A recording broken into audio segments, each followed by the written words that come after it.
All right, let's get right into it. Today, we're tackling one of the most vital skills you can possibly build, especially right now, understanding critical thinking. We're going to break down what it is, why you need it, and most importantly, how you can actually start using it. Just let that sink in for a second. Every single day, you're making decisions, some small, some that could change everything. And what this is saying is that the course of your life doesn't come down to luck or even how smart you are.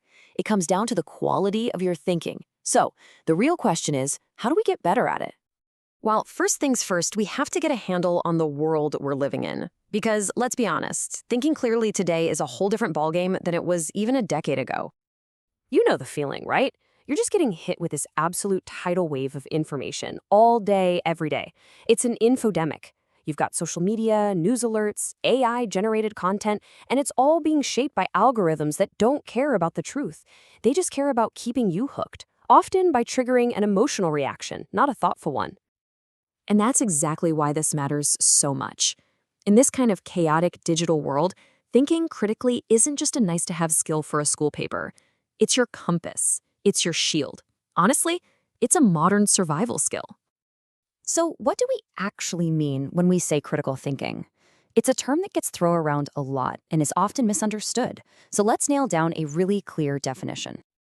At its heart, it's a process, a system. It's not about knowing a bunch of facts.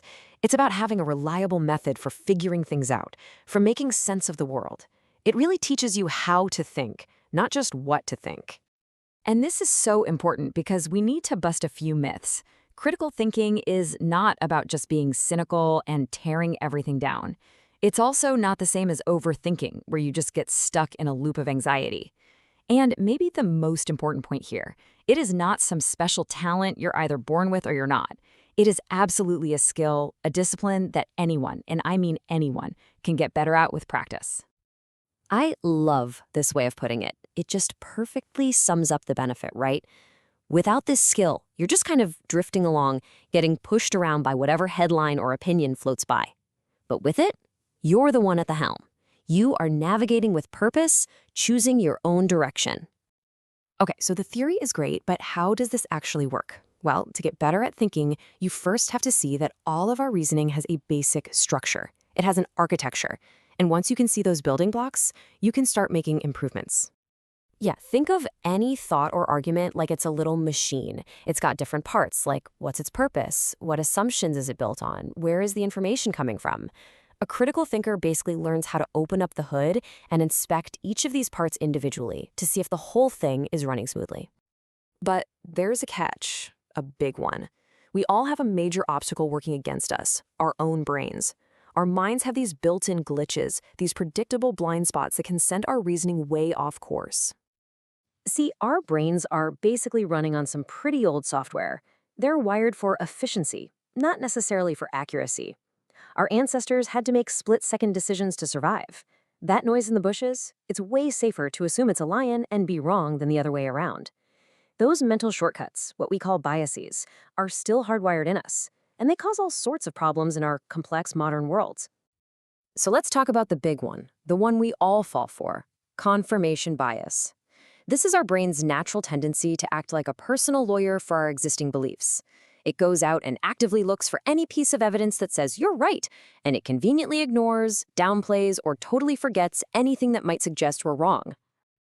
And you can see how this becomes a dangerous cycle, right? You start with a belief, then your brain puts on these little blinders and only hunts for stuff that supports it. It actively dodges anything that contradicts it. So what happens? Of course, your original belief just gets stronger and stronger. It's a feedback loop that can make us feel incredibly certain about things that just aren't true. Okay, so that sounds a little bleak, right? We're swimming in misinformation and our own brains are working against us. But here's the good news. We can fight back. So let's get practical. The secret weapon here is deliberate practice. You can't just hope your biases go away. You have to actively work against them. So here is one simple, but honestly incredibly powerful technique you can start using today. Let's call it the evidence hunt challenge. Step 1, pick a belief you hold, something you're pretty confident about. Step 2, and this is the most important part, you have to deliberately, actively go hunt for the strongest, smartest, most persuasive arguments against your position. Not the easy, weak stuff. Find the best possible case for the other side. And only after you've really wrestled with that, then you form your conclusion. And that's the real magic here. When you start practicing skills like this, it changes your whole relationship with information. You stop being just a passive consumer, swallowing whatever comes your way, and you become an active evaluator.